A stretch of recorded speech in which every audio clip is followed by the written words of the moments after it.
কি ব্যাপার? আপনারা সবকিছু খুলে ফেলছেন কেন? অর্চিকা, অর্চিকা, ও আর আপনারটাকে সাড়া দেবে না। ওর চিকা মারা গেছে।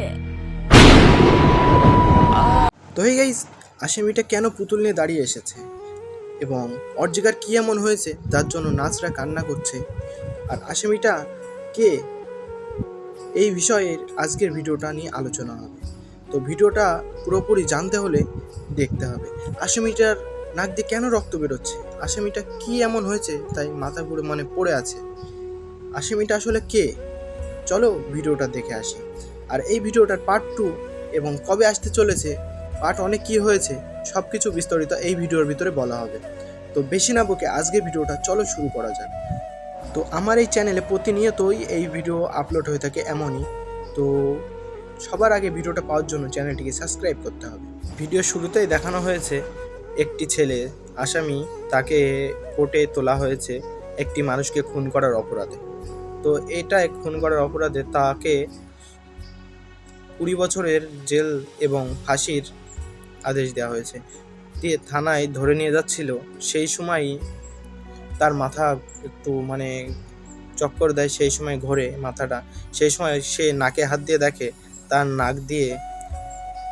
নাক দিয়ে রক্ত বেরোচ্ছে।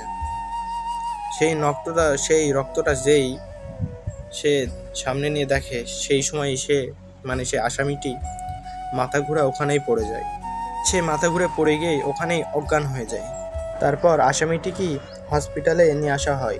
নিয়ে আসা হওয়ার পরে তারপরে পুলিশ ডাক্তারকে জিজ্ঞেস করে কি অবস্থা ওর। তখন ডাক্তার বলে তখন টনি জিজ্ঞাসা করে কি হয়েছে ওর, বলে ব্রেন ক্যান্সার হয়েছে, খুব জোর হলেও সে আর 2 মাস কি 1.5 মাস এমনই বেঁচে থাকতে পারে।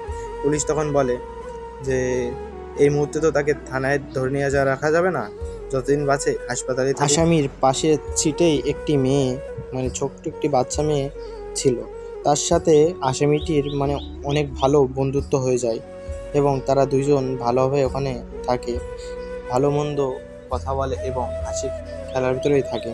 কিন্তু যে ডাক্তারটা ছিল তার ওই বেড থেকে সরিয়ে যে বলে একে এখন ইনজেকশন দেওয়া হবে, তুমি ওখানে গিয়ে বসো। তারপরে ও চলে যায়। আসামিটা আর অর্জিকা ভালোই বন্ধু হয়ে যায়। তারপরে অর্জিকা বলে আজ আমার বার্থডে জন্মদিন, তা তুমি আমায় পুতুল এনে দেবে না। এই কথা শোনার মাত্রই আসামিটি ওখান থেকে চলে যায়। চলে গিয়ে বলে এই তো আমি এখনই পুতুল আনতে যাচ্ছি। আর অর্জিকা সেই অপেক্ষায় ওখানে বসে আছে, আর আসামিটি পুতুল আনতে ওখান থেকে যায়। আর আসামিটি ভুলেই গিয়েছে যে সে এখন থানায় আছে, হসপিটালে থাকলেও তাকে গার্ড দেওয়া হয়। তারপরে যেতে চায় কিন্তু যেতে দেয় না, এর কারণে সে ওখান থেকে পালিয়ে যায়। পালিয়ে গিয়ে একটা পুতুল কেনে। সে পুতুলটা কিনে যে একটু রাস্তার দিকে আসবে, সেই সময় দেখতে পায় যে তার খোঁজে সেই পুলিশগুলো চলে এসেছে। পুলিশগুলো চলে আসা মাত্রই ওই জায়গায় সে আসামিটি সামাদ শেখ সে দাঁড়িয়ে যায়।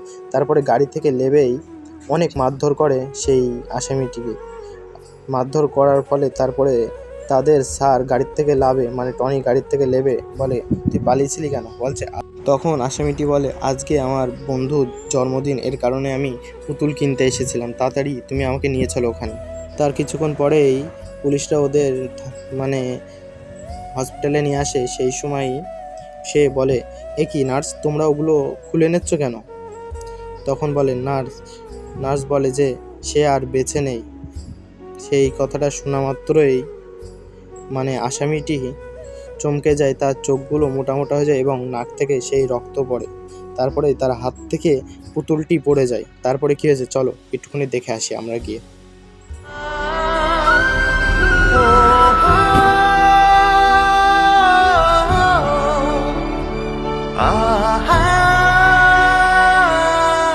Sir, he is dead.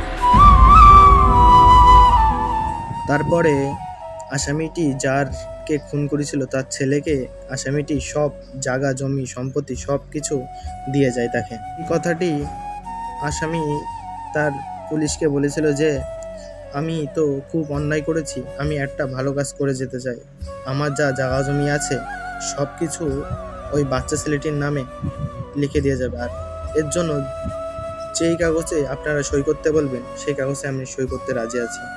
আর এই ভিডিওটার পার্ট 2 নেই, পার্ট 1এই সব কিছু শেষ দেওয়া হয়েছে।